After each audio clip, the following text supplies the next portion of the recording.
I was always at the Comedy Store, and also I was just too polite, like, Author Lorna Landvik on libraries, peace marches, and her Hollywood novel, Best to Laugh. The career I wanted in LA had already been taken. By who? Meryl Streep. And I wish that Democrats would say, we're going to do this now. And Senator John Marty on pay disparity and health care. He's got solutions. Now on Democratic Visions, here's Tim O'Brien. We are especially privileged to have the distinguished State Senator John Marty join us. John represents Senate District 66, which is northern St. Paul, Roseville, Lauderdale, and Falcon Heights. John, over the years, has been a stalwart voice for all citizens, with particular emphasis on the middle class and the disadvantaged. John has been a hard advocate for environmental issues, health care reform, campaign finance, and government ethics. John, welcome to the program. Glad to be here, Tim. I'm going to take a moment of personal privilege, and I want to note for our audience, this is the 20th anniversary of the year, that you received the Democratic nomination for governor, 1994, as I believe. And the reason I remember that is because I happened to be chairing the convention when we read the results and you received the endorsement. So you ran a good campaign. Elections come and go for various reasons, but you were a great candidate. Thank you. It was so long ago, and it was not a great year for Democrats, but we moved on. John, I want to zero in on some of the legislative issues and programs that are before the legislature, and I want to start with a very important bill that you're carrying, which is the Worker Dignity Bill. Can you give us a little bit of background on that bill? Well, first of all, I think I use the title Worker Dignity because I think all work has dignity, and workers ought to be treated with the respect that those jobs deserve. And the biggest thing that isn't dignified about a lot of our jobs is the fact that we don't pay workers enough. And when we get in, but we just raised the minimum wage. We raised the minimum wage, so we made, that's actually the first step we made in a number of years. But what I guess I'd say is when we fight over minimum wage or we fight over other policies related to workers and their fair treatment of workers, you know, we forget the big picture of where they are right now. And we have 1 in 3 Minnesota kids that are living in households that are in poverty. I think overall, of all Minnesota households, 1 in 10 has times during the year when they don't have money to put food on the table. A national polling firm did a poll about 15 years ago on this, and 94%, a virtual consensus of the public, said they agreed with the statement that somebody who's working full-time should have enough of an income that they don't have to be struggling to put food on the table, that they have basic necessities. And yet we have people who go from their job to a homeless shelter at night because they can't afford housing. So it seems to me that in all our debates at the Capitol, we're missing what's going on, and that the real world. The real world, and the public gets that. They think it's simple fairness that somebody who's working shouldn't be struggling to the point they can't pay for necessities. So I'm saying let's start moving forward. About probably 2007, 2008, I was a co-chair of what was called the Legislative Commission on Ending Poverty in Minnesota by the year 2020. An ambitious goal, bipartisan commission. Everybody said, yeah, we ought to try and do this. They mapped out how we could try and end poverty by 2020. Well, we're now halfway between that year when that report came out in the year 2020. And other than the minimum wage increase last year, we've virtually done nothing to address it, and the problem hasn't gotten better. So this bill is saying, hey, we better start acting now if we want to take this thing seriously. Okay, we started on minimum wage, or I interjected minimum wage. Where do you want to take the minimum wage to, and over what period of time? Okay, what I want to say first of all is I don't think we need a radical shift in something here. I mean, it wouldn't be a bad idea for the workers' sake. But I can understand a small business saying, hey, we can't pay that kind of wages right now. And, you know, some people say it shouldn't be the employers, they're already hard hit, somebody else has to take care of it. And the Poverty Commission basically said there are 2 ways you can take care of the needs of low-income workers. 1, pay them a decent wage, or 2, find other ways to help them get the income necessary to pay the bills. Well, this bill sort of balances those things. It would take our minimum wage increase, which we're phasing in gradually. It went up to $8 this year, $9 next July. This July it'll go up to $9, and then a year later up to $9.50. And I'm saying let's continue that gradual increase with a 75-cent an hour increase in 2017, 18, 19, and 20. So by the year 2020, we'd have a $12.50 an hour minimum wage. It's a lot higher than it is now. It's not a living wage, but if you look at that first of all, it's not radical. It's where we were in the 1960s if you inflation adjusted it. So $12.50 an hour would be the minimum wage.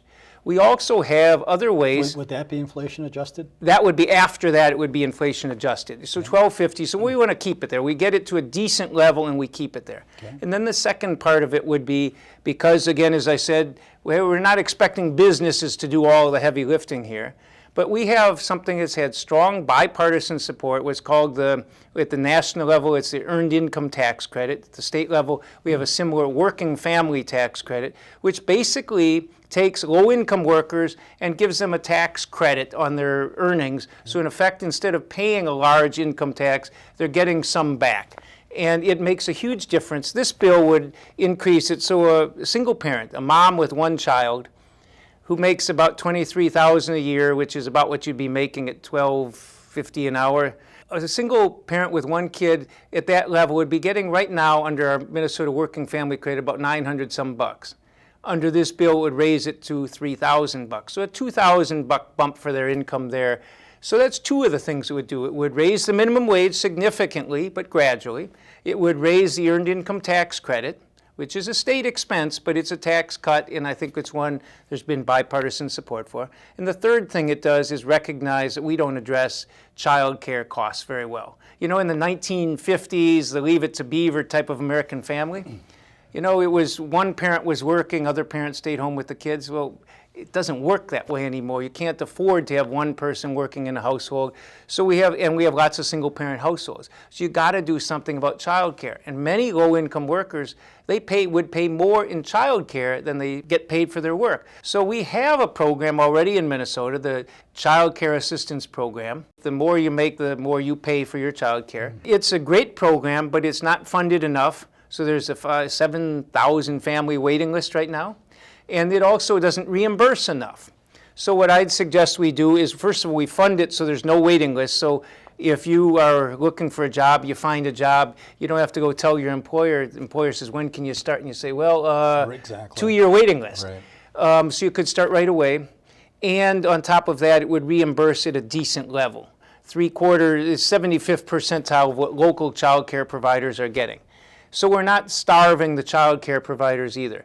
Between those three things, I would argue if you do that, plus you do some universal health care, you wouldn't have working families in poverty. They're not going to be rich, but they at least would be able to put a roof over their heads. They'd be able to pay for decent clothing, for food, for all the costs a typical household has. And I'm saying 94% of Americans believe that working people should not be living in poverty. And we want to address that, and this bill would do that. But what do you do about the people that can't even work full time? Do they fit into this bill in some fashion or another? Sure. The person that their employer won't give them 40 hours a week, Right. 30 hours a week, 24 hours a week. What happens then? We're trying a couple of things. And this bill is not a cure-all. This was trying to say we're going to try and get those full-time workers. It does one thing that I didn't mention, which is a program to try and get employers to offer full-time jobs to unemployed folks. And it's a program, it was actually in place in the 1980s during a recession. Mike Freeman and others pushed this great program called the MEED program, Minnesota Emergency Employment something program.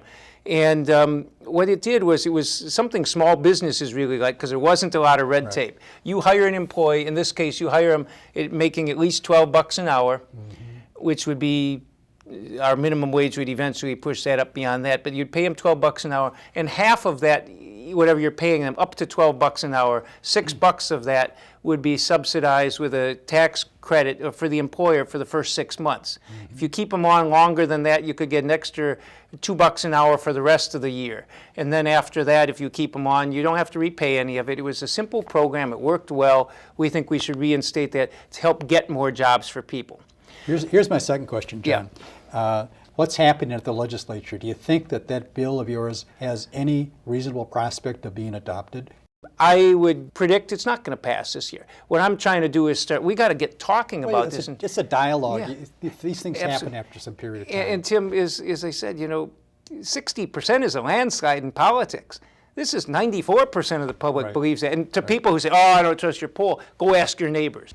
What about the employers who are, the people who are struggling in other ways? Let's take the sick leave bill. I'm saying the DFL Senate ought to pass that bill this year. If the House won't take it up, I understand, but we ought to be pushing it Right. and saying this is what we believe. Right. Some people are afraid, oh, that might be a tough vote. And I'm saying, that one, yeah, I've seen a poll on the paid sick leave bill for employers having to pay low-income workers with some sick time. And yeah, there's only 60% of Republicans supporting that one. It's 83% overall. These are not close calls. These are highly popular with the public.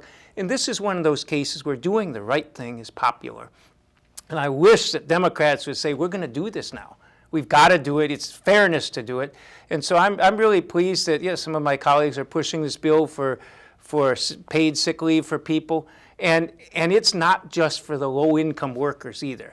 John, in my introductory remarks, I also noted that you're a issue-oriented healthcare reformer. Now, I think everybody in our audience knows that you're a single payer.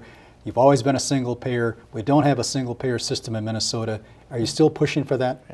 What I've been arguing in the MNsure and the Affordable Care Act covered a lot of people who didn't have any coverage before, and that's really important. Convoluted, complicated system, it is bureaucratic.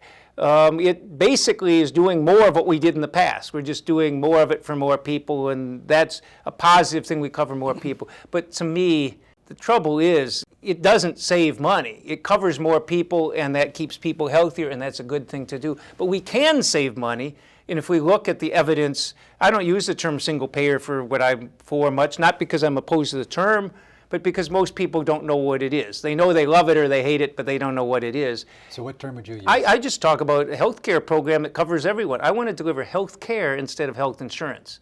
And I'd suggest that one of the problems we've had in public policy, and not just in healthcare, but healthcare is a good example of it, is we see a problem. In our healthcare system, I can name two problems that the Affordable Care Act was aimed at addressing, that every reform I've seen in Minnesota aimed at addressing. That's healthcare is too expensive, we got to bring down costs.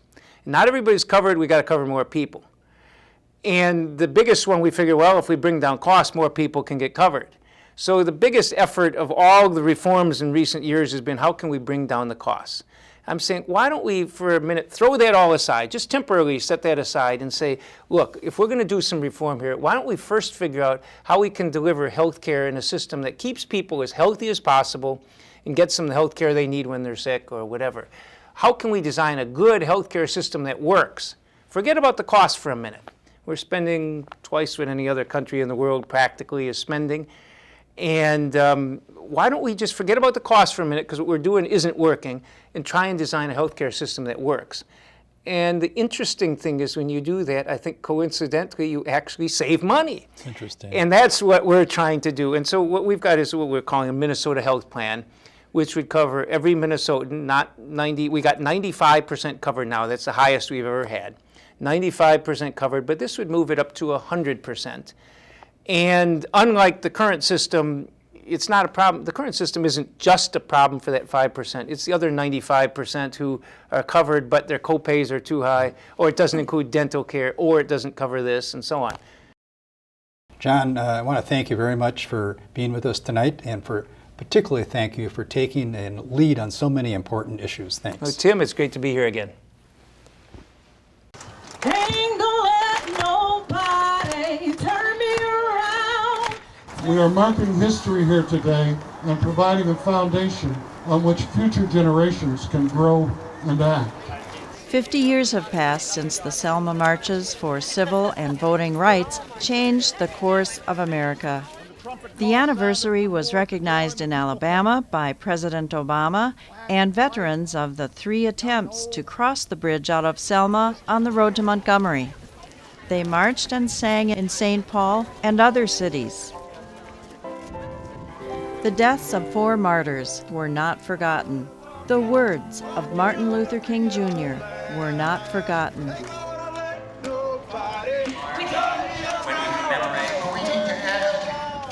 A few days later, St. Olaf College dedicated a memorial to one of those martyrs. We gather here in this space dedicated to the memory of James Reeb, class of 1950, a martyr for the cause of civil rights. During the coming months, the Northfield School will be celebrating its activist traditions in the struggle for human and civil rights and equity. Our march is not yet finished, but we're getting closer. 239 years after this nation's founding, our union is not yet perfect, but we are getting closer.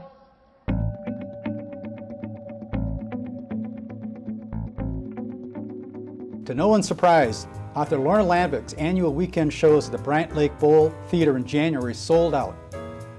Minnesota's other beloved humorist sat down with producer Jeff Strait in mid-February to talk about Landvik's recent novel, Best to Laugh. Your new book, Best to Laugh, is not an autobiography, but it's based upon what you learned out there in California. It's about a Korean-American lady, Candy Pekala. And that was a great surprise. And she grew up with her grandmother, got a chance to get a sublet in Los Angeles. And a lot of you, I would imagine, is in that. The flavor of the place, the kind of people and all that. I just loved it. Well, it is the closest autobiographically I've ever written. And you're right, Candy is not me at all. But she shares the same dreams. And I did put her in situations that I was in. And I put her into the most fabulous apartment that I was in, Peyton Hall, which was old school Hollywood. You know, yeah. Your fellow tenants would be people walking around, you know, I was Veronica Lake standing, you know, and it was just, I loved it. Clark Gable had a pied-à-terre there, Claudette Colbert. It was so old school, embossed palm trees on the wallpaper, and our landlord was a British actor who was up for the part of Errol Flynn. Really? Yeah, Okay. and you just watched his career take a tumble when that movie never happened. I think that's the biggest lesson I learned in Hollywood, that, you know, it's a place for big dreamers, and for a lot of people those dreams don't come to pass, but I think it's what you do with however things work out, be they your dreams as you envisioned or the shards of your dreams. So Candy has a recurring dream in which Peyton Hall is being torn down and she's squatting in one of the half torn down buildings. And that actually is my one recurring dream. I still dream it 4 times, I would say, a year. Is the building still standing? Or No, it is gone. We got eviction notices 3 years after we had moved in, and we formed a tenants union. We tried to get it declared a historical landmark. We were down at the city council meetings, and it didn't pass. So now it's a condominium, and I was just in LA in November, and I drove by, and I sit at the intersection, well, as long as you can sit before somebody starts honking at you. And, you know, like so many good things, they don't value what's there. They tear it down and think, okay, there's more money here, and more money is better.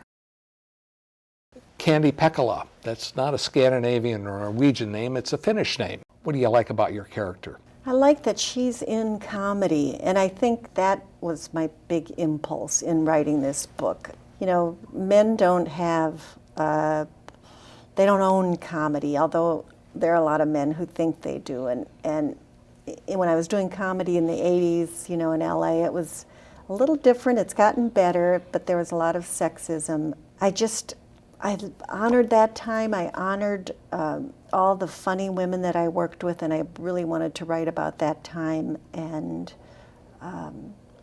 Hollywood. You grew up knowing you would be an author or hoping you would be an author, not so much a comedian or an actor, correct?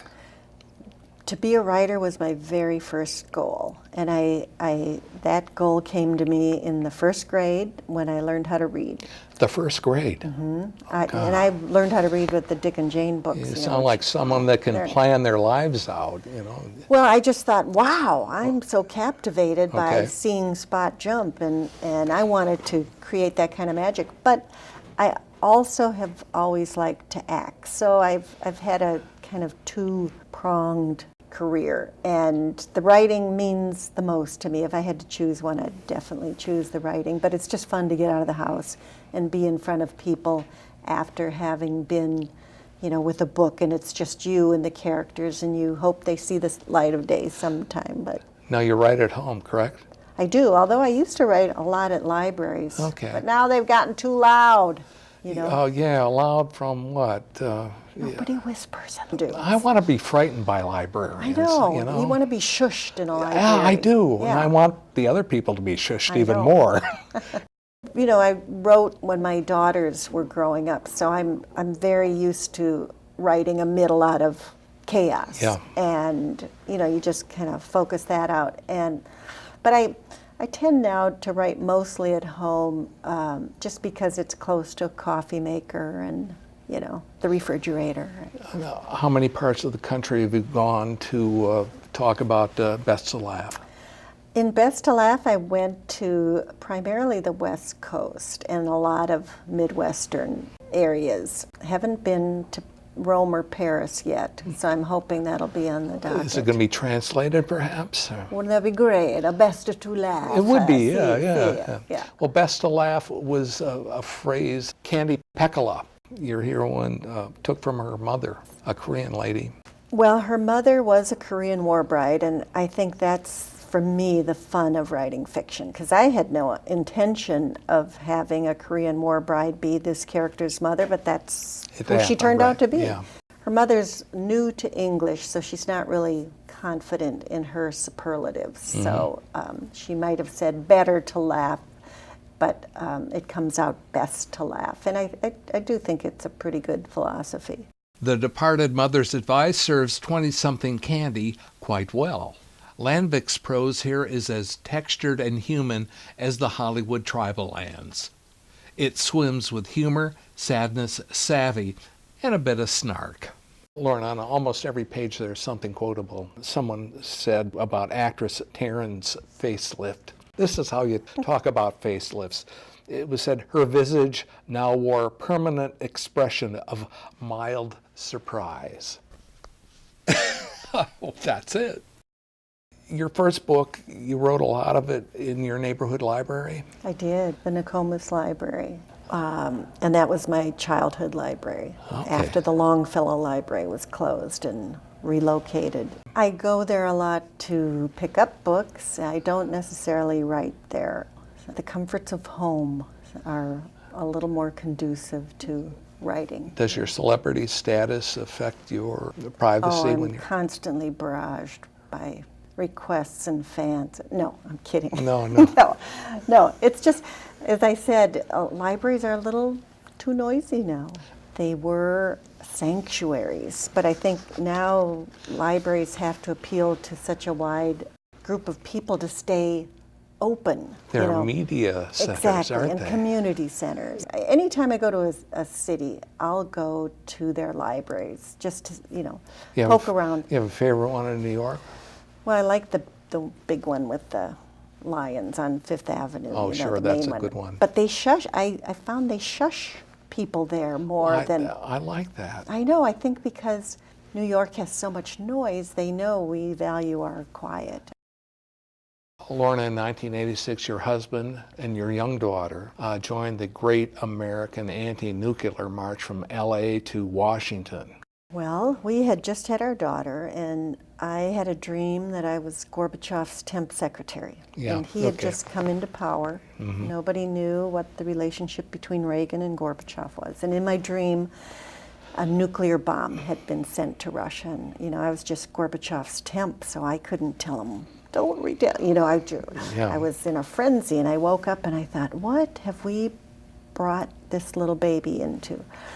And I don't live by my nocturnal dreams. If I did, I'd be institutionalized. But that dream definitely was the first step in literally millions. We heard about this march. We decided we're going to go. We got rid of our house. We joined 1,000 people in Griffith Park. The march set off from there. We were stranded in Barstow, California. Beautiful Barstow, I like to say. and all the funding fell through. So over half of the marchers left, and then it became a very grassroots movement. Farmers would come out with truckloads of produce. People would invite us into their homes because the shower trucks had gone too. But we still had our daycare bus, school bus, mail truck, food trucks, sanitation trucks. I mean, it really was a movable city. And you were to work 2 days on the march, and you could work anywhere. And so we generally worked on the daycare bus. And then the other days, every morning you would get a mimeographed map of the route because we had an advanced team make that up. And it was really funny to see all those adults with that sheet of mimeograph, you know, inhaling. Oh, and I like that stuff, yeah. So a real easy day, like if you saw, oh, wow, 11 miles, sweet. And then a rough day was like anywhere from 25 to 29, I would say. And you would walk, and sometimes the march would stretch out so long that you would really feel as if you were by yourself. You couldn't see somebody ahead or maybe far away. But usually you walk with people, sometimes your friends, sometimes your partner, and then oftentimes strangers. And you walk a day with somebody and you would hear their life story. And there were a lot of life stories. There was a World War II bombardier, Korean War vets, Vietnam War vets, all of who felt, I worked for war, now I want to work for peace. And, you know, from the time I was in 9th grade, I have participated in protests and demonstrations. The first one I was on was it was called Walk for Development. It was to raise money for Where was food. that? That was in Minneapolis when I was in high school. Okay. And I mean, I think it's a wonderful right that we're given as Americans to assemble and tell what we think is wrong. Are you still active in that political way? I wouldn't say I'm active, but occasional. I went down to the Capitol pro-union rally that I attended. I was on a couple marches against the Iraq War, but I can't say that I'm out there every week. Well, I think it's very easy to feel that you're powerless, especially in today's political world. To combat that powerlessness, you have to do something. I mean, people ask me, well, what good does going on that march? You know, what's the point? And my glib answer is, well, there has been no nuclear war, so you're welcome. But that's how I felt on, especially that 9-month march, because we would be greeted in towns by school kids standing along, you know, the roads, and you never know who you might touch who thinks, whoa, I could work for peace. I could do something phenomenal. It might inspire somebody like the next Gandhi or Martin Luther King. What primary school did you go to? Morris Park. Junior high school? Nokomis Junior High. High school? Roosevelt. What do you like most about the Twin Cities? I think the Twin Cities are so physically beautiful, so artistically open, so full of those Scandinavians that I love, and yet such a diverse culture. When I went to school, boy, everybody looked like me. And then in high school, we started seeing kids who didn't look so much like us, and it was kind of thrilling. And then when my daughters went to school, I met Hmong kids, Somalians. We've got everything except an ocean and mountains. But who needs an ocean and mountains when you got so many lakes? Where do you like to grocery shop? I really like Cub Foods. But when I'm fancy, I go to Lund's. You make a point of being Norwegian American. Yeah. Yeah, and you don't hear much from our group. I'm very thrilled to be Norwegian. I look to Scandinavia as a model of how to treat people. I think Scandinavians, especially Norwegians, are hysterically funny. It's just that it takes a long, long time for them to warm up, and so they can feel free to. Are you talking about Minnesota Scandinavians or Scandinavia? I'm talking about the ones I grew up with. In Minnesota? Yeah. Okay. Best to Laugh and other Lorna Landvik novels are available at indie bookstores, Barnes & Noble, and Amazon. Thanks for coming. You're welcome.